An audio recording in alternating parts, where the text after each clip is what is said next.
Praise the Lord. റോമാലേഖനം 12-ാം അധ്യായത്തിൻ്റെ 3-ാമത്തെ episode. ഭാവിക്കേണ്ടതിന് മീതെ ഭാവിച്ചുയരാതെ ദൈവം അവനവന് വിശ്വാസത്തിൻ്റെ അളവ് പങ്കിട്ടതുപോലെ സുബോധമാകുമെണ്ണം ഭാവിക്കണമെന്ന് ഞാൻ എനിക്ക് ലഭിച്ച കൃപയാൽ നിങ്ങളിൽ ഓരോരുത്തരോടും പറയുന്നു. ഭാവിക്കേണ്ടതിന് മീതെ ഭാവിച്ചുയരാതെ. നമുക്കിച്ചിരി വിശ്വാസമേ ഉള്ളൂ. വലിയ വിശ്വാസം ഉണ്ടെന്നൊന്നും ആരും തെളിയിക്കാൻ നടക്കണ്ട. നമുക്ക് ഇച്ചിരിയേ ഉപദേശം അറിയാവുള്ളൂ. വലിയ ഉപദേഷ്ടാവാണെന്നൊന്നും ആരും പറഞ്ഞു നടക്കണ്ട. ശകലം കൃപ നമ്മളിലുണ്ട്, വലിയ കൃപയുണ്ടെന്നും പറഞ്ഞ് അഹങ്കാരത്തിൻ്റെ വാക്കുകളൊന്നും ആരും പറയണ്ട. വാല് മുറിഞ്ഞു പോകും. അവസാനം പിശാച് അടിച്ച് പൊളിച്ചു കളയും. അങ്ങനെയാണ് പിശാച് പലരെയും ബന്ധിച്ചിട്ടിരിക്കുന്നത്. ഇപ്പോൾ അല്പം കൃപ ലഭിച്ചെങ്കിൽ ദൈവസന്നിധി താണിരുന്ന കൃപമേൽ കൃപ പ്രാപിച്ച് മുമ്പോട്ട് പൊക്കോണം. താണിരുന്നോണം ദൈവസന്നിധിയിൽ. അഹങ്കാരം കാണിക്കരുത്. വായി തോന്നുന്ന വിളിച്ച് പറയരുത്. യഥാർത്ഥമായി ജീവിക്കുന്ന ദൈവദാസന്മാരെ ദുഷിക്കുകയും ദൂഷണം പറയുകയും ചെയ്യുമ്പോൾ ചിന്തിച്ചോണം, നീ പിശാചിൻ്റെ വായിലായെന്ന്.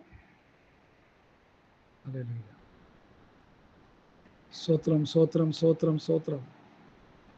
ഭാവിക്കേണ്ടതിന് മീതെ ഭാവിച്ചുയരാതെ വിശ്വാസത്തിൻ്റെ അളവ് പങ്കിട്ടതുപോലെ സുബോധമാകും വണ്ണം ഭാവിക്കണമെന്ന് ഞാൻ എനിക്ക് ലഭിച്ച കൃപയാൽ നിങ്ങളിൽ ഓരോരുത്തരോടും പറയുന്നു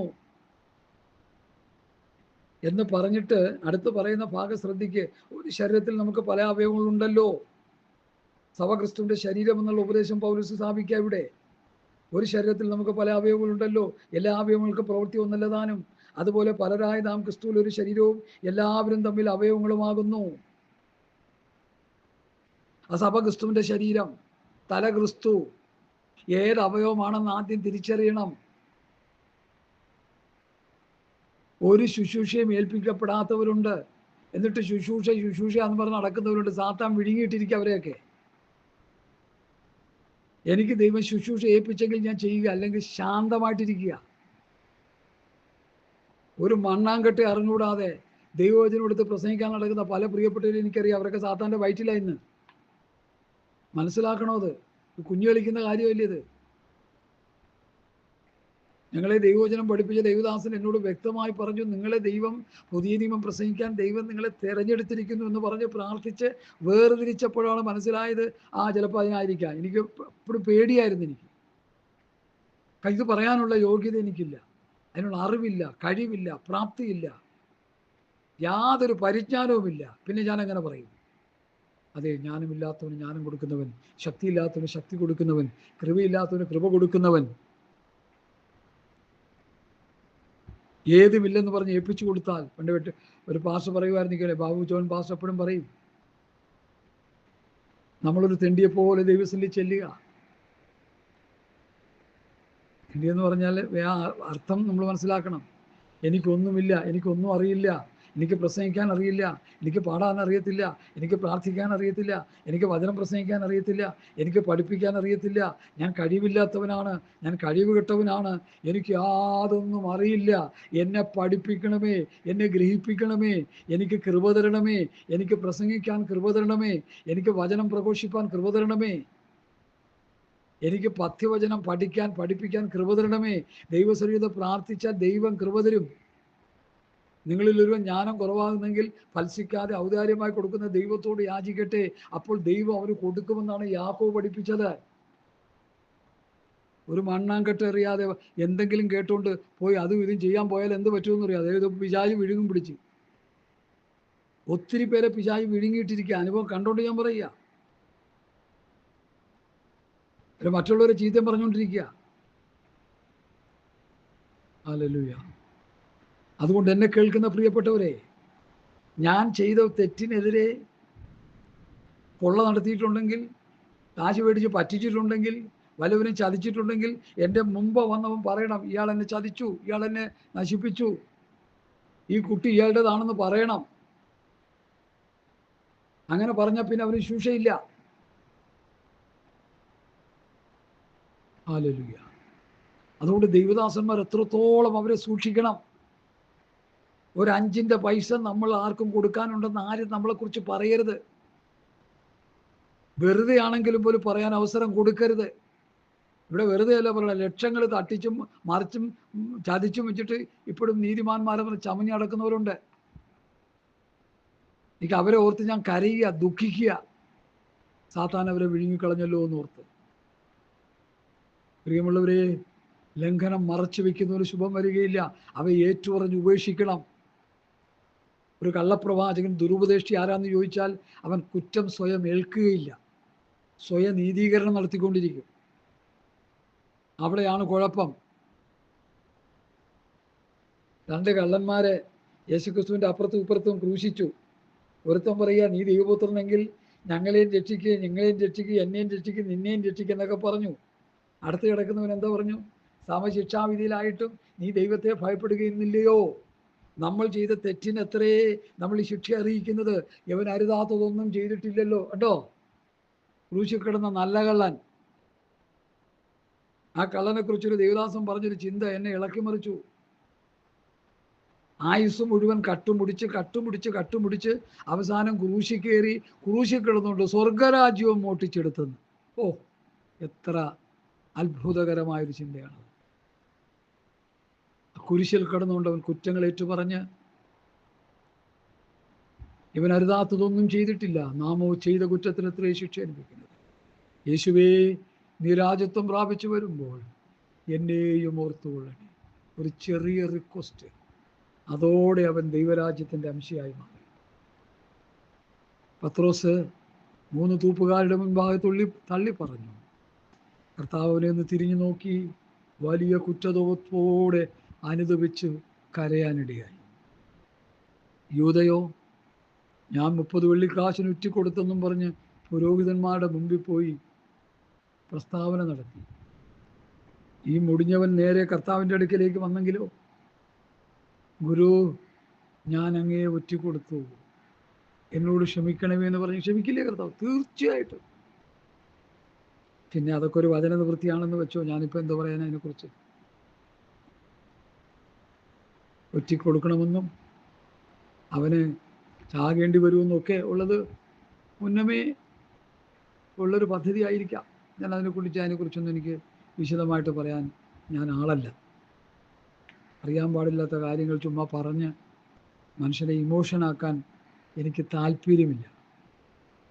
അതുകൊണ്ട് എന്നെ കേൾക്കുന്ന പ്രിയപ്പെട്ടവരെ, ഭാവിക്കേണ്ടതിന് മീതെ ഭാവിച്ചു വരാതെ അവനവന് വിശ്വാസത്തിൻ്റെ അളവ് പങ്കിട്ടതുപോലെ, നമുക്കൊരു ചെറിയ വിശ്വാസം ഉണ്ടെങ്കിൽ ആ വിശ്വാസത്തിനനുസരിച്ച് ജീവിക്കുക.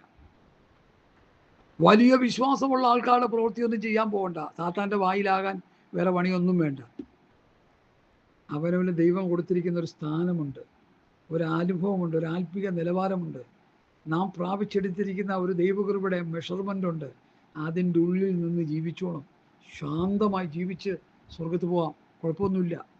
നിന്നെ ആക്കി വെക്കാതെ കയറി ശുശ്രൂഷ ചെയ്യരുത്.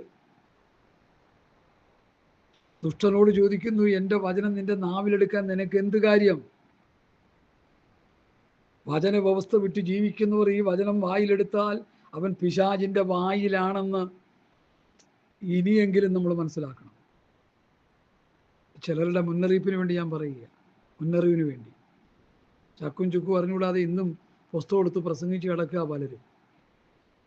തെറ്റാണ്. ദൈവം അയച്ചവൻ ദൈവത്തിൻ്റെ വചനം സംസാരിക്കുന്നു. ദൈവസന്തതിയായവൻ ദൈവവചനം കേൾക്കുന്നു. എല്ലാവർക്കും ദൈവവചനം സംസാരിക്കാൻ ദൈവം ആക്കിയിട്ടില്ല. അവൻ ചിലരെ അപ്പോസ്തലന്മാരായി, ചിലരെ പ്രവാചകന്മാരായി, ചിലരെ സുവിശേഷകന്മാരായി, ചിലരെ ഇടയന്മാരായി, ഉപദേഷ്ടാക്കന്മാരായി നിയമിച്ചിട്ടുണ്ട്. ചിലരെ ഇന്ന് കാണുന്ന ആത്മീയ കോളത്തിൽ കാണുന്ന എല്ലാവരും അല്ല. അങ്ങനെ എല്ലാവരും ദൈവം ആക്കി വെച്ചവരാണെങ്കിൽ ദൈവസഭ ഇത്ര ജീർണിച്ചു പോകത്തില്ല. ദൈവസഭ ഇത്ര ദുരുപദേശത്തിലോട്ട് പോകത്തില്ല. ദൈവസഭ ഇത്ര നശിച്ച് നാമാവിശേഷമായി പോകത്തില്ല. ദൈവസഭ ഇത്ര ചീഞ്ഞ് നാറത്തില്ല. ഉപ്പ് പോലെ രുചിക്കാൻ, വെളിച്ചം പോലെ പ്രകാശിക്കാൻ ദൈവം ശിഷ്യന്മാരെ കുറിച്ച് ആഗ്രഹിക്കുമ്പോൾ ഇന്ന് ഉപ്പ് പോലെ രുചി കാഞ്ഞിരം പോലെ കഴിക്കുകയല്ലേ ചെയ്യുന്നത്? വെളിച്ചത്തിന് പോലെ ഇരുട്ടിക്കിടക്കുകയല്ലേ ചെയ്യുന്നത്? എന്നാൽ എല്ലാവരുമല്ല. ഒരു ചെറിയ ശേഷിപ്പ് അപ്പോസ്തലരുടെ കാലത്തുമുണ്ട്, ഇന്നുമുണ്ട്, എന്നുമുണ്ട്, കർത്താവിൻ്റെ വരവരെയുണ്ട്. ആ ചെറിയ ശേഷിപ്പിൻ്റെ ഉള്ളിൽ ഞാനും നിങ്ങളും ആയിരിക്കണമെന്ന് ഞാൻ നിങ്ങളോട് കാല് പിടിച്ച് അപേക്ഷിക്കും. അബദ്ധങ്ങളിൽ ചെന്ന് ചാടരുത്. ഹല്ലേലൂയ. യൂദയുടെ ലേഖനം 3-ാം അധ്യായത്തിൽ 3-ാം വാക്യത്തിൽ പറയുന്ന വചനം, ഒരിക്കലായി ഭരമേൽപ്പിക്കപ്പെട്ട വിശ്വാസ പ്രമാണം. അത് വിശ്വാസ പ്രമാണത്തെ കാണിക്കുന്നത്. ഇവിടെ ഓരോരുത്തരും ലഭിച്ച വിശ്വാസത്തിൻ്റെ അളവിനെയാണ് കാണിക്കുന്നത്. എനിക്കുള്ള വിശ്വാസമായിരിക്കത്തില്ല കേൾക്കുന്ന നിങ്ങൾക്ക്. എൻ്റെ വിശ്വാസമായിരിക്കത്തില്ല എൻ്റെ ഒരു കൂട്ടുപാസ്റ്ററിന്. എന്നെക്കാൾ കൂടുതൽ വിശ്വാസമുള്ളവരുണ്ട്. ചെറിയ വിശ്വാസമുണ്ട്, വലിയ വിശ്വാസമുണ്ട്. രക്തസ്രാവക്കാരുടെ വിശ്വാസം വലുതായിരുന്നു. അവൻ്റെ വസ്ത്രത്തിൻ്റെ തൊങ്ങൽ തൊട്ടാൽ സൗഖ്യം കിട്ടുമെന്ന് വിശ്വസിച്ചു. അതൊരു വലിയ വിശ്വാസമാണ്. പറയാൻ കാരണം, ന്യായപ്രമാണത്തിൻ്റെ വ്യവസ്ഥിതി നിലനിൽക്കുമ്പോൾ രക്തസ്രാവമുള്ളൊരു സ്ത്രീ പൊതുസഭയിൽ വന്നു കഴിഞ്ഞാൽ അവളെ കല്ലെറിഞ്ഞു കൊല്ലാൻ പ്രമാണമുള്ളപ്പോൾ ആ മരിക്കുന്നെങ്കിൽ മരിക്കട്ടെ എന്ന് കരുതി ദൈവപുത്രൻ്റെ വസ്ത്രത്തിൽ തൊട്ടാൽ എനിക്ക് സൗഖ്യം കിട്ടുമെന്ന് ദൈവം അവരുടെ ഉള്ളത്തിലൊരു വിശ്വാസം കൊടുത്തു എന്നാണ് ഞാൻ ചിന്തിക്കുന്നത്. ആ വിശ്വാസത്തിൻ്റെ മൂർധന്യ അവസ്ഥയിൽ അവൾ യേശുവിൻ്റെ അടുക്കൽ ചെല്ലുകയാണ്. പുറകിൽ കൂടി ചെന്ന് വസ്ത്രം തൊട്ടു. എന്നെ തൊട്ടതാരെ? ശിഷ്യന്മാർ പറയുക, ആയിരങ്ങൾ കിടന്ന് തെള്ളുന്ന ഈ സ്ഥലത്ത് നിന്നെ തൊട്ടതാരെന്ന് ഞങ്ങളെങ്ങനെ അറിയും? യേശുവിൻ്റെ മറുപടി, നിങ്ങൾ തൊട്ടതും അവർ തൊട്ടതും ഇവർ തൊട്ടതൊന്നും എനിക്കറിയില്ല, ഞാൻ അറിഞ്ഞുമില്ല. വിശ്വാസത്തോടെ ആരോ എന്നെ തൊട്ടു. സ്ത്രീ മറഞ്ഞിരിക്കുന്നില്ല എന്ന് മനസ്സിലാക്കി അവളെ തന്നെ സ്വയം വെളിപ്പെടുത്തി. സ്ത്രീയെ, നിന്റെ വിശ്വാസം നിന്നെ രക്ഷിച്ചിരിക്കുന്നു. ഇപ്പം അതും പൊക്കിയെടുത്തുകൊണ്ട് നടക്കാൻ പറയണം, നിന്റെ വിശ്വാസം നിന്നെ രക്ഷിക്കുമെന്ന് പറഞ്ഞു. എന്തൊക്കെയാണ്! അതുകൊണ്ട് എന്നെ കേൾക്കുന്ന പ്രിയപ്പെട്ടവരെ, ഓരോരുത്തരും വിശ്വാസത്തിന് അളവ് പങ്കിട്ടതുപോലെ സുബോധമാകും വണ്ണം അല്ലെ ഭവിക്കണമെന്ന് ഞാൻ എനിക്ക് ലഭിച്ച ദൈവകൃപയാൽ നിങ്ങൾ ഓരോരുത്തരും പറയുന്നു. ഒരു ശരീരത്തിൽ നമുക്ക് പല അവയവങ്ങളുണ്ടല്ലോ. എല്ലാ അവയവങ്ങൾക്കും പ്രവൃത്തി ഒന്നല്ല താനും. അതുപോലെ പലരായി നാം ക്രിസ്തുവിൽ ഒരു ശരീരവും തമ്മിൽ അവയവങ്ങളുടെ ഭാവം. അപ്പം നാം ക്രിസ്തുവിൻ്റെ ശരീരമാണ്. തല ക്രിസ്തുവാണ്, തമ്മിൽ അവയവങ്ങളാണ്. ഓരോ അവയവങ്ങളാണ് നമ്മൾ. കാല്, കയ്യ്, കണ്ണ്, മൂക്ക്, നാക്ക്, തൊക്ക്, ഇങ്ങനെ ഓരോ അവയവങ്ങളാണ് നമ്മൾ. ഏത് അവയവമാണ് നമ്മൾ തിരിച്ചറിയണം. എല്ലാ അവയവങ്ങൾക്കും പ്രവൃത്തി ഒന്നല്ല. കാലിൻ്റെ കുഞ്ഞുവിരലിൻ്റെ പ്രവൃത്തിയല്ല കൈയുടെ തള്ളവിരൽ ചെയ്യുന്നത്, ചൂണ്ടവിരൽ ചെയ്യുന്നത്. ഓരോ വിരലുകൾക്കും അതിൻ്റെതായ ശക്തിയുണ്ട്. തള്ളവിരലും ചൂണ്ടവിരലും ഉണ്ടെങ്കിൽ ഗ്ലാസ് പിടിക്കാം. ഒരു ഗ്ലാസ് നമുക്ക് പിടിച്ചെടുക്കാം. മറ്റത് ബുദ്ധിമുട്ടാണ്. അപ്പോൾ ആ വിരലിൻ്റെ പ്രത്യേകതകളാണ്. അതുപോലെ ഓരോ അവയവങ്ങളാണ് നമ്മൾ സഭയുടെ ഓരോ അവയവങ്ങളാണ്. തലയായ ക്രിസ്തുവിൻ്റെ ശരീരമാം സഭയുടെ അവയവങ്ങൾ ആണ് നമ്മൾ ഓരോരുത്തരും. ഏത് അവയവമാണെന്ന് അവരോട് തിരിച്ചറിയണം. ദൈവസന്നിധിയിൽ പ്രാർത്ഥിക്കണം. ഞാൻ ദൈവമാണ്. എനിക്ക് പ്രസംഗിക്കാനാണോ, പ്രബോധിപ്പിക്കാനാണോ, എനിക്ക് എന്തിനാണ് ദൈവം കൃപ തന്നിരിക്കുന്നത്? തിരിച്ചറിയണം. ഒരു കുന്തോ ഇല്ലെങ്കിൽ പോലും എടുത്തുകൊണ്ട് ഇറങ്ങിയേക്കുക. വചനം എടുത്തുകൊണ്ട്, ചെണ്ടയെടുത്ത് മൈക്ക് കൊടുത്തുകൊണ്ട് ഇറങ്ങിക്കുക പ്രസംഗിക്കാൻ. കണ്ട ചപ്പൻ ചവറും വിളിച്ചു പറഞ്ഞ് സാത്താൻ കയറി മെഴുകി അവസാനം എന്താ സംഭവിക്കുക? ദൈവസഭയ്ക്കും ദൈവജനത്തിനും ദൈവരാജ്യത്തിൻ്റെ കെട്ടുപണിക്കും ആ വ്യക്തി ഒരു മുള്ളായി മാറുക. നന്നായി മനസ്സിലാക്കണം പ്രിയമുള്ളവരെ. അനേകരുടെ ജീവിതത്തെ ഞാൻ എടുത്ത് പഠിച്ചാണ് ഇത് പറയുന്നത്. വേദനയോടാണ്, ദുഃഖത്തോടാണ്, കണ്ണുനീരോടാണ് ഇത് പറയുന്നത്. എത്രയോ നല്ല നല്ല മനുഷ്യർ ഒരു ചെറിയ വിശ്വാസം ഉണ്ടെങ്കിൽ ആ വിശ്വാസം ദൈവസന്നിധിയിൽ പ്രാർത്ഥിച്ച്, അപ്പോസ്തലന്മാർ പറഞ്ഞില്ലേ, ഞങ്ങളുടെ വിശ്വാസം വർദ്ധിപ്പിച്ചു തരണമേ. ദൈവസന്നിധിയിൽ പ്രാർത്ഥിക്കണം, വചനമനുസരിച്ച് ജീവിക്കണം. വിശുദ്ധമായി ജീവിക്കുമ്പോൾ വിശ്വാസം വർദ്ധിച്ചു കിട്ടും, വലിയ വിശ്വാസം കിട്ടും. അപ്പോസ്തലന്മാരെ പോലെയുള്ള വിശ്വാസമൊക്കെ നമുക്ക് പ്രാപിച്ചെടുക്കാം. അതൊക്കെ ഓരോരുത്തരും ദൈവസന്നിധി ഇരിക്കുന്ന അനുസരിച്ചാ, നേരെ ചൊവ്വേ ജീവിക്കുന്ന അനുസരിച്ചാ. ഉള്ള കണ്ട തരികിട മുഴുവൻ കാട്ടിക്കൂട്ടിയിട്ട് എന്നെ വിശ്വാസം വർദ്ധിക്കാനാ? ഞാനിത് പൊതു ലോകത്തോട് മുഴുവൻ പറയും. ആരെ ഒരാളെ മാത്രം ഫോക്കസ് ചെയ്യല്ല, പൊതു ലോകത്തോടാണ് ഞാൻ പ്രസംഗിക്കുന്നത്.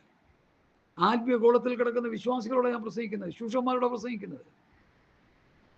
ഹല്ലേലൂയ, സ്തോത്രം, ആമേൻ, ഹല്ലേലൂയ. ഏത് അവയവമാണെന്ന് തിരിച്ചറിഞ്ഞ് അതിൻ്റെ പ്രവൃത്തി ചെയ്യണം.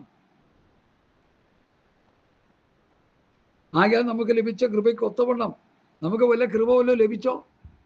കൃപയുണ്ടെന്നങ്ങ് അവകാശപ്പെടുക. എന്നെ അങ്ങ് ഉപദേശം മുഴുവൻ ഏൽപ്പിച്ചിരിക്കുന്നെന്നാണ് പറയുന്നത് ചിലർ. ഒരു കുന്തം ഏൽപ്പിച്ചിട്ടില്ല. ചുമ്മാ പറയുക. തട്ടിപ്പും വെട്ടിപ്പും ജാതിയും വഞ്ചനയും നടത്തി എന്നെ കൃപ ഏൽപ്പിക്കാനാ? എനിക്ക് പലരെയും തിരിച്ചറിയാം. അതുകൊണ്ട് ഞാൻ പറയുന്നത്, ഗൾഫിൽ വെച്ച് അനേക അനുഭവങ്ങളുണ്ട്, ഇവിടെ വന്നപ്പോൾ അനേക അനുഭവങ്ങളുണ്ട്, ഓരോ സ്ഥലങ്ങളിൽ പോയി പ്രവർത്തിച്ചപ്പോൾ ഓരോ അനുഭവങ്ങളുണ്ട്. ഇതെല്ലാം കൂടി കൂട്ടി ചേർത്താണ് ഞാൻ ഈ പറയുന്നത്. ദൈവം ഒന്നും ഏൽപ്പിച്ചിട്ടില്ല, പിന്നെ ഏൽപ്പിച്ചെന്ന് പറഞ്ഞ് നടക്കുക. നമുക്ക് കിട്ടിയ വിശ്വാസത്തിൻ്റെ അളവനുസരിച്ച് അധികം ഭാവിക്കാതെ ഒതുങ്ങിക്കൂടുന്നതാണ് നല്ലത്. അക്കരെ ചെല്ലാൻ ഒരു തടസ്സവും. ശുശ്രൂഷ ഏൽപ്പിച്ചെങ്കിൽ ചെയ്തോ, ഇല്ലെങ്കിൽ തൊട്ടുപോകരുത്, മര്യാദയ്ക്കിരുന്നോണം. ദൈവം അതിനടുത്ത് പ്രസംഗിക്കാൻ എല്ലാവരും ദൈവം ആക്കി വെച്ചിട്ടില്ല. എനിക്ക് നന്നായിട്ട് ഞാൻ മനസ്സിലാക്കി പറയുക. ആക്കിയിട്ടില്ലെങ്കിൽ അവിടെ നിന്നോണം, ഒരു വിശ്വാസമായിട്ട് നിന്നോ, ഒരു കുഴപ്പമില്ല സ്വർഗത്ത് പോകാൻ. കാശുണ്ടെന്ന് വെച്ച് ഉപദേശിക്കാനൊന്നും പറ്റത്തില്ല. ബൈബിൾ കോളേജിൽ പഠിച്ചെന്ന് വെച്ച് ഉപദേശിക്കാനൊന്നും ആർക്കും പറ്റത്തില്ല. ബൈബിൾ കോളേജിൽ പഠിച്ച കാര്യങ്ങളല്ല ഞാനിവിടെ പ്രസ്താവിക്കുന്നത്, കർത്താവിൽ നിന്ന് പ്രാപിച്ച് പറയുക ചെയ്യുന്നത്. ബൈബിൾ കോളേജിലൊന്നും കർത്താവിൻ്റെ വേലയ്ക്ക് വേണ്ടി ഒരുക്കുന്ന ബൈബിൾ കോളേജുകളിൽ നിന്ന് ഭൂമിയിലുണ്ടെന്ന് ഞാൻ വിശ്വസിക്കുന്നില്ല. അങ്ങനെയുള്ളൊരു കാലഘട്ടം ഉണ്ടായിരുന്നു, അതൊക്കെ പോയി. പിതാക്കന്മാരുടെ കാലഘട്ടം, കുറഞ്ഞ പക്ഷേ ഒരു 10-40 വർഷങ്ങൾക്ക് മുമ്പുള്ള കാലഘട്ടങ്ങൾ. ഇപ്പോൾ അതൊന്നുമില്ല. ഇപ്പം എല്ലാം ബിസിനസ്സായി മാറി. ഞാൻ പറയാതെ നിങ്ങൾക്കറിയാം. അതുകൊണ്ട്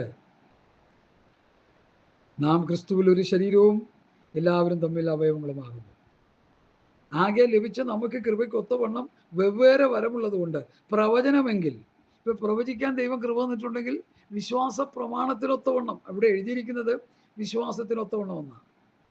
അത് ശരിക്കും പഠിക്കേണ്ടത് വിശ്വാസ പ്രമാണത്തിനൊത്തവണ്ണം. യൂദയുടെ ലേഖനം 3-ാം വാക്യം, ഒരിക്കലായി ഫലമേൽപ്പിക്കപ്പെട്ട വിശ്വാസ പ്രമാണം. അവിടെ വിശ്വാസം എന്നാണ് എഴുതിയിരിക്കുന്നത്. വിശ്വാസ പ്രമാണത്തിനൊത്തവണ്ണം, ഒരിക്കലായി ഫലമേൽപ്പിക്കപ്പെട്ട വിശ്വാസ പ്രമാണം. അതാണ് ക്രിസ്തുവിൻ്റെ ഉപദേശം, അതാണ് പഥ്യവചനം, അതാണ് പഥ്യോപദേശം. ആ വിശ്വാസ പ്രമാണത്തിനൊത്തവണ്ണം വേണം പ്രവചനം പറയാൻ. അങ്ങനെയെങ്കിൽ വിശ്വാസ പ്രമാണത്തിനൊത്തവണ്ണമുള്ള പ്രവചനം ഏതാണ് പാസ്റ്റർ? പറയാമല്ലോ. 1 കൊരിന്ത്യർ ലേഖനം 14-ാം അധ്യായത്തിലേക്ക് വരാം. ഒത്തിരി വചനങ്ങളുണ്ട് പറയാൻ, എല്ലാം പറയാൻ സമയമില്ല. പ്രവചിക്കുന്നവനോ, 1 കൊരിന്ത്യർ 14:3, പ്രവചിക്കുന്നവനോ ആത്മവർദ്ധനവിനും പ്രബോധനത്തിനും ആശ്വാസത്തിനുമായി മനുഷ്യരോട് സംസാരിക്കുന്നു. അതാ പ്രവചനം.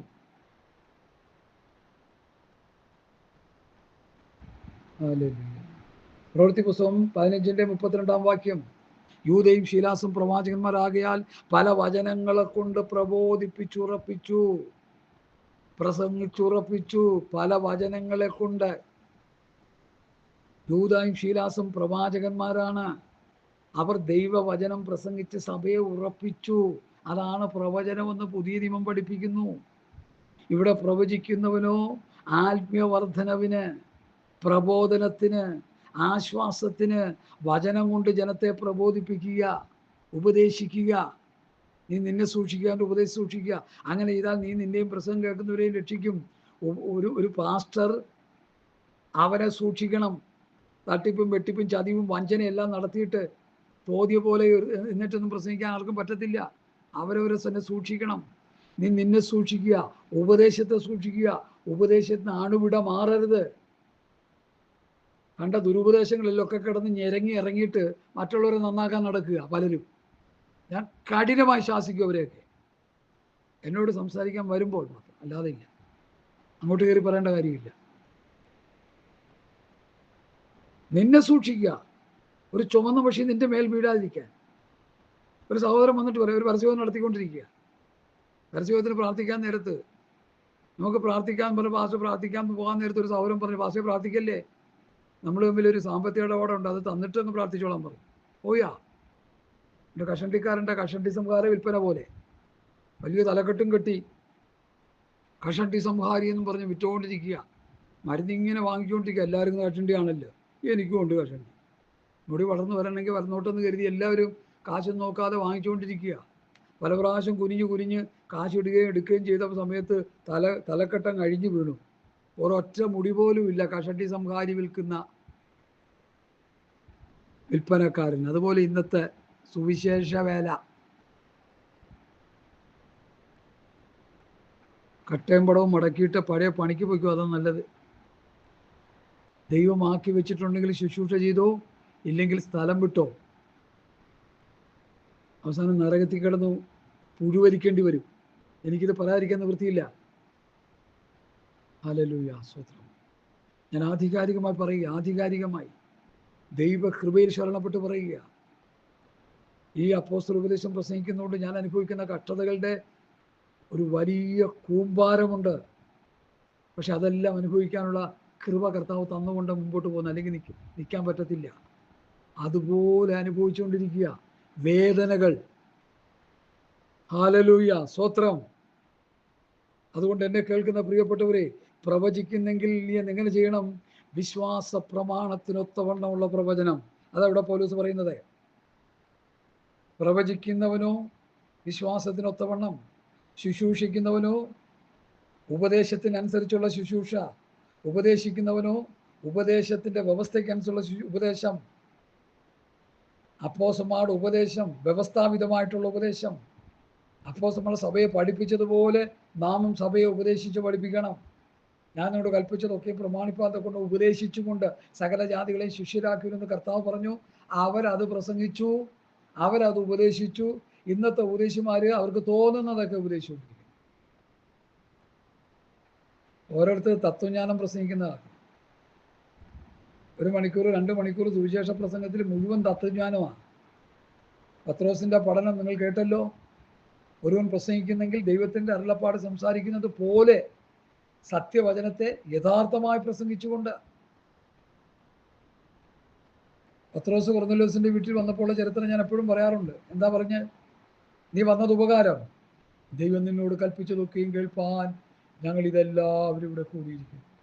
ദൈവമക്കളെ, എന്താ നമ്മളിൽ നിന്ന് മനസ്സിലാക്കുന്നത്? ദൈവം കൽപ്പിച്ചതാണ് പ്രമാണം, ഉപദേശം. കർത്താവ് അപ്പോസ്തലന്മാർ കൽപ്പിച്ചതാണ് പ്രമാണം. അപ്പോസ്തലന്മാർ സഭയെ ഉപദേശിച്ചതാണ് ഉപദേശം. നിങ്ങൾ വാക്കിനാലോ ലേഖനത്താലോ തന്ന പ്രമാണങ്ങളെ മുറുകെ പിടിച്ചു. മുറുകെ പിടിക്കണത് പ്രസംഗിക്കണ്ടേ? തിരുവത്താഴം നടത്തിയിട്ട് വിശുദ്ധ ചുംബനം ചെയ്യാൻ വേണ്ടി 1 തെസ്സലോനി 5-ാം അധ്യായത്തിൻ്റെ അവസാന വാക്യം വായിക്കും. എന്നാൽ 1 തെസ്സലോനി 5-ാം അധ്യായത്തിൻ്റെ അവസാന ഭാഗത്ത് എഴുതി വച്ചിരിക്കുന്നത് ദൈവമക്കൾ വായിച്ചിട്ടുണ്ടോ, പഠിച്ചിട്ടുണ്ടോ? ഞാൻ നിങ്ങളെ വേണമെങ്കിൽ ഒന്ന് വായിച്ച് കേൾപ്പിക്കാം. 26-27, 1 തെസ്സലോനി 5:26-27. സകല സഹോദരന്മാരെയും വിശുദ്ധ ചുംബനത്താൽ വന്ദനം ചെയ്യുവിൻ. കർത്താവാണ് സഹോദരന്മാരൊക്കെ ഈ ലേഖനം വായിച്ച് കേൾപ്പിക്കണം. സഹോദരന്മാരൊക്കെ ഈ ലേഖനം വായിച്ച് കേൾപ്പിക്കണം. എൻ്റെ ഭാഷ കുറച്ചുകൂടി കട്ടിയ, ഈ ലേഖനം വായിച്ച് പഠിപ്പിക്കണം. പ്രവൃത്തി പുസ്തകം വാക്കാലുള്ള പ്രമാണം, ലേഖനത്തിലൂടെയുള്ള റോമാലേഖനം മുതൽ യൂദയുടെ ലേഖനം വരെ, അല്ലെങ്കിൽ വെളിപ്പാട് 1, 2, 3 അധ്യായം കൂടി ചേർത്ത് പഠിപ്പിക്കാം. ഇത് വായിച്ച് സഭയെ പഠിപ്പിക്കണം. ഇല്ലാതെ സഭ രക്ഷപ്പെടത്തില്ല. 150 സങ്കീർത്തനം വായിച്ചിട്ട് പിന്നെ 1-ാം സങ്കീർത്തനത്തിലേക്ക് വരുന്ന മഹാന്മാരെ എനിക്കറിയാം. ഒന്നനങ്ങി അവർ ഗൾഫിലാ. ഇപ്പൊ പുള്ളി ഞാനാളും പ്രസ്ഥാനമൊന്നും ഞാൻ പറയുന്നില്ല. ഇപ്പൊ പുള്ളി ഗൾഫിൽ തന്നെയാണ്. അതുകൊണ്ട് പിന്നെ അതിൽ കുഴപ്പമില്ല. ഇവിടെ ഉണ്ടെങ്കിൽ അനങ്ങിക്കരങ്ങി കഴിഞ്ഞാൽ ഓടും. കാരണം സങ്കീർത്തനവും പഴയ നിയമ വിഭാവന ചെയ്യുന്ന മുഴുവൻ ഭൗതിക അനുഗ്രഹമാണ്, സംശയമില്ല. തൊടുന്ന തൊട്ടയും കൊട്ടയും കുട്ടിയും പച്ചയും പൂച്ചയും എല്ലാം അനുഗ്രഹിക്കപ്പെടുമെന്നല്ലേ ന്യായപ്രമാണം. കുഴയ്ക്കുന്ന മാവ്, തൊട്ടി, പശു, ഇതിൻ്റെ പശു അനുഗ്രഹിക്കപ്പെടും, പേർ അനുഗ്രഹിക്കപ്പെടും. പട്ടി വളർന്നെങ്കിൽ പട്ടി അനുഗ്രഹിക്കപ്പെടും. പാഷന്റെ വീട്ടിൽ 5 പട്ടികളുടെ വീട് എനിക്കറിയാം. ഒരു മനുഷ്യന് തിന്നാൻ ആഹാരമില്ല ഇവിടെ. ഒരു മനുഷ്യൻ തിന്നാൻ ആഗ്രഹമില്ല. ഒരു നല്ലൊരു ഇനത്തിൽപ്പെട്ട ഒരു പട്ടിക്ക് ഒരു ദിവസം എത്ര രൂപ ചിലവുണ്ടെന്നറിയാം. എൻ്റെ അനിയൻ്റെ വീട്ടിൽ വളർത്തും, എനിക്കറിയാം. അതുകൊണ്ടാണ് ഞാൻ പറയുന്നത്. അപ്പം 5 എണ്ണത്തിനെ വളർത്തുമ്പോഴോ സഭയിലെ വിശ്വാസി പട്ടിണി കിടക്കണ്ട, പട്ടിക്ക് തീറ്റ കൊടുക്കാൻ കാശുണ്ട് അവർക്ക്. മനസ്സിലായോ? പല ഭക്തന്മാരുടെയും അവസ്ഥകൾ ഇതാണ്. ഇതൊക്കെ വിട്ട് നമ്മൾ മാനസാന്തരപ്പെട്ട് മടങ്ങി വരണം. അതിനാ ഞാൻ ദൂത് വിളിച്ചു പറയുന്ന വചനത്തിലൂടെ. ഹല്ലേലൂയ, സ്തോത്രം, സ്തോത്രം, സ്തോത്രം. സഹോദരന്മാരെ മുഴുവൻ ഈ ലേഖനം വായിച്ച് പഠിപ്പിക്കണം. പാസ്റ്റർമാരെ, നിങ്ങളുടെ സഭയിലുള്ള സഹോദരന്മാരെയും സഹോദരിമാരെയും അപ്പച്ചന്മാരെയും അമ്മച്ചിമാരെയും കുഞ്ഞുങ്ങളെയും എല്ലാം ഞങ്ങൾ വാക്കിനാലോ ലേഖനത്താലോ തന്ന പ്രമാണം വായിച്ച് പഠിപ്പിക്കണം. പഠിപ്പിച്ച് അവരെ ക്രിസ്തുവിൽ തികഞ്ഞവരാക്കുന്നില്ലെങ്കിൽ അവർക്ക് സ്വർഗരാജ്യത്തിൽ പോകുന്നതിന് പകരം അവർ വേറെ വല്ലയിടത്തൊക്കെ ആയിരിക്കും പോണത്. പിന്നെ അതിൻ്റെ ശിക്ഷ നിങ്ങൾ അനുഭവിക്കേണ്ടി വരും. പണ്ടൊരു പാസ് പറഞ്ഞു 10 പേരെയും കൊണ്ട് സ്വർഗത്ത് പോകാൻ നോക്കുമോ? നടക്കില്ല. അങ്ങനത്തെ ഒരു കാലമായി മാറി ഇത്. ഇങ്ങോട്ട് പിടിക്കുമ്പോൾ അങ്ങോട്ട് പോകുന്ന വിശ്വാസി. ഹല്ലേലൂയ. എന്നെ കേൾക്കുന്ന പ്രിയപ്പെട്ടവരെ, ഞാൻ വാക്യത്തിലേക്ക് വരാം. പ്രവചനമെങ്കിൽ വിശ്വാസത്തിനൊത്തവണ്ണം, വിശ്വാസ പ്രമാണത്തിനൊത്തവണ്ണം. ശുശ്രൂഷയെങ്കിൽ വിശ്വാസ പ്രമാണത്തിനൊത്തവണ്ണം. ഉപദേശമെങ്കിൽ വിശ്വാസ പ്രമാണത്തിനൊത്തവണ്ണം. പ്രബോധിപ്പിക്കുന്നുവെങ്കിൽ വിശ്വാസ പ്രമാണത്തിനൊത്തവണ്ണം. ദാനം ചെയ്യുന്നെങ്കിൽ അതും വിശ്വാസ പ്രമാണത്തിനൊത്തവണ്ണമായിരിക്കും. എല്ലാവർക്കും വാരി വലിച്ച് കൊടുക്കരുത്. അത് അർഹിക്കുന്നവർക്ക് മാത്രം കൊടുക്കുക. കള്ളനും വഞ്ചകനും ചതിയന്മാർക്കൊന്നും നമ്മുടെ ഭൗതികം കൊടുക്കരുത്. അത് നമുക്ക് ശാപമായി മാറും. ചതിയന്മാർക്ക് കാശ് കൊടുത്താൽ ആ കൊടുക്കുന്നവൻ ചതിയപ്പെടും. അതെ, സംശയമില്ല കാര്യത്തിൽ. എൻ്റെ കണ്ണുകൊണ്ട് ഞാൻ കണ്ടുകൊണ്ടിരിക്കുക. അത് എൻ്റെ ഈ നഗ്ന നേത്രം കൊണ്ട് ഞാൻ കണ്ടുകൊണ്ടിരിക്കുക. നിങ്ങളെന്നോട് വിളിച്ചു ചോദിക്കും, ഞാൻ വിശദാംശം പറഞ്ഞു തരാം. അതുകൊണ്ട് എന്നെ കേൾക്കുന്ന പ്രിയപ്പെട്ടവർ, അതൊന്നും നമുക്കുണ്ടാകരുത്.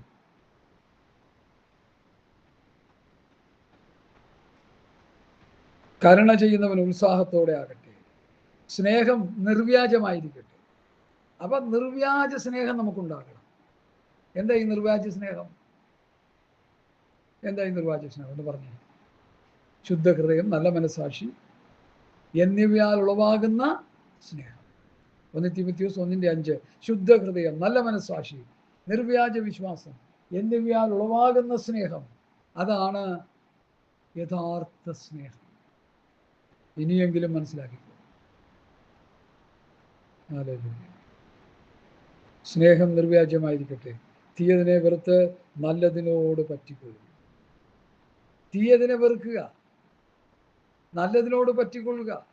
തെസ്സലോനിക്ക ലേഖനത്തിൽ ഇങ്ങനെയുണ്ട്: എല്ലാറ്റിൻ്റെയും സാരം കേൾക്കുക, നല്ലത് മുറുകെ പിടിക്കുക, തീയതിനെ വെറുത്ത് കളയുക. ഞാൻ ഈ പാസ്റ്റർമാരുടെ പ്രസംഗമൊക്കെ കേൾക്കും. ഇതെന്താണെന്നറിയാം, എന്താണ് ഇദ്ദേഹം പ്രസംഗിക്കുന്നതെന്നറിയാൻ ഞാൻ കേൾക്കും. കേട്ട് നല്ലതല്ലെങ്കിൽ അത് വേണ്ടെന്ന് വയ്ക്കും, അത്രയേ ഉള്ളൂ. അത് കൊള്ളരുതാത്തതാണെങ്കിൽ ആ മെസ്സേജ് കേൾക്കത്തില്ല, മാറ്റിക്കളയും. അതുകൊണ്ട് എന്നെ കേൾക്കുന്ന പ്രിയപ്പെട്ടവരെ, ഇത് പലക്കാലം നമ്മൾ നന്നായിട്ട് ഈ കാര്യം മനസ്സിലാക്കണം. നന്നായിട്ട് ഈ കാര്യങ്ങളൊന്ന് ഗ്രഹിച്ചു പോകണം. എന്താ ഈ സ്നേഹം? ശുദ്ധഹൃദയം, നല്ല മനസ്സാക്ഷി, നിർവ്യാജ വിശ്വാസം എന്നിവയാൽ ഉളവാകുന്ന സ്നേഹം, അതാണ് നിർവ്യാജ സ്നേഹം. സ്നേഹത്തെക്കുറിച്ച് 1 കൊരിന്ത്യർ ലേഖനം 13-ാം അധ്യായം നന്നായിട്ട് അങ്ങോട്ട് വായിച്ചു പഠിച്ചോ. ശരീരം ചുടുവാനേൽപ്പിച്ചാലും ഉള്ള വസ്തുവെല്ലാം വിറ്റു കൊടുത്താലും സ്നേഹമില്ലെങ്കിൽ ഒന്നുമില്ല. ഭക്തന്മാരെ, യഥാർത്ഥ സ്നേഹം, ഊഷ്മളമായ സ്നേഹം ഒരു വിശ്വാസിയോട് ഒരു വിശ്വാസി പുലർത്തുന്നില്ലെങ്കിൽ നീ കപടഭക്തിക്കാരനാണ്. ഉള്ളതെല്ലാം വിറ്റുപറക്കി കൊടുത്ത് ശരീരം ചുടുവാനേൽപ്പിച്ചാൽ എന്തൊക്കെ ചെയ്താലും സ്നേഹമില്ലെങ്കിൽ ഏതുമില്ല. കാരണം കർത്താവ് ഒരുത്തനോട് വന്ന് ചോദിച്ചു, കർത്താവിൻ്റെ അടുക്കൽ ഒരുത്തം വന്ന് ചോദിക്കുക, ഒരു സഹോദരൻ, ന്യായപ്രമാണത്തിലൊരു സഹോദരൻ, ഗുരു, ഏറ്റവും വലിയ കൽപ്പനയായിരുന്നു എൻ്റെ ദൈവമായ കർത്താവിനെ പൂർണ്ണ ഹൃദയത്തോടും പൂർണ്ണാത്മാവോടും പൂർണ്ണ ശക്തിയോടും കൂടി സ്നേഹിക്കണമെന്നുള്ളത്, എൻ്റെ കൂട്ടുകാരനെ നിന്നെ പോലെ തന്നെ സ്നേഹിക്കണമെന്നുള്ള ഏകവാക്യത്തിൽ ന്യായപ്രമാണം മുഴുവനും അടങ്ങിയിരിക്കുന്നു. ന്യായപ്രമാണം മുഴുവനും അടങ്ങിയിരിക്കുന്നു. അതാണ് സ്നേഹം. അതായത് നമ്മൾ പറഞ്ഞുകൊണ്ടിരിക്കുന്ന സ്നേഹമല്ല. ഇനി വിശ്വാസികൾക്ക് സ്നേഹമില്ല, ആത്മാർത്ഥ സ്നേഹമില്ല, കാണുമ്പോൾ ഉള്ള സ്നേഹം. അത് കഴിയുമ്പോൾ അവൻ എങ്ങനെയെങ്കിലും കുടിച്ചാടിക്കണമെന്നുള്ള ചിന്ത. എനിക്കറിയാമേ, ഞാൻ വിശ്വാസകോളത്തിൽ കിടന്ന് വളർന്ന ആളല്ല, എനിക്കറിയാം. ഞാൻ എല്ലാവരെയും പഠിക്കുന്ന ആളാണ്. എന്നിൽ അങ്ങനെയുള്ള സ്നേഹം ഉണ്ടെങ്കിൽ നിങ്ങൾ ചോദ്യം ചെയ്യണം. അപ്പം ചോദ്യം ചെയ്യണം, എനിക്കും മാനസാന്തരം ഉണ്ടാകണം. ഇപ്പം ചെറുക്കുള്ള ചിന്ത, പാസ്റ്റർമാർക്കൊന്നും മാനസാന്തരം വേണ്ടെന്ന. പാസ്റ്റർമാർക്കാണ് യഥാർത്ഥ മാനസാന്തരം വേണ്ടത്. അത് കഴിഞ്ഞിട്ടാണ് വിശ്വാസിക്ക്. കാരണം അവരാണ് പുരോഹിതന്മാർ, അവരാണ് ജനത്തെ നന്നാക്കുന്നവർ. ദൈവസഭ ജീർണിച്ച് കിടക്കുന്നതിൻ്റെ കാര്യം, പുഴുക്കുത്തുപെട്ട് കിടക്കുന്നതിൻ്റെ കാര്യം, നശിച്ചു കിടക്കുന്നതിൻ്റെ കാര്യം എന്താണെന്നറിയാമോ? ശുശ്രൂഷകന്മാർ ദൈവവചന വ്യവസ്ഥ വിട്ടുപോയി. യിരെമ്യാപ്രവചനം, എസ്കേൽ പ്രവചനം, യെശയ്യാപ്രവചനം, യെശയ്യാവ് 3:12 എന്താ എഴുതിയിരിക്കുന്നത്? നിങ്ങളെ നടത്തുന്നവർ നിങ്ങളെ തെറ്റിച്ച് കളയുന്നു. നിങ്ങൾ നടത്തുന്നവർ നിങ്ങളുടെ വഴി നശിപ്പിച്ച് കളയുന്നു. എപ്പോഴും പ്രസംഗിക്കുന്ന വാക്യമാണ്. മരണം വരെ അത് പ്രസംഗിക്കണം.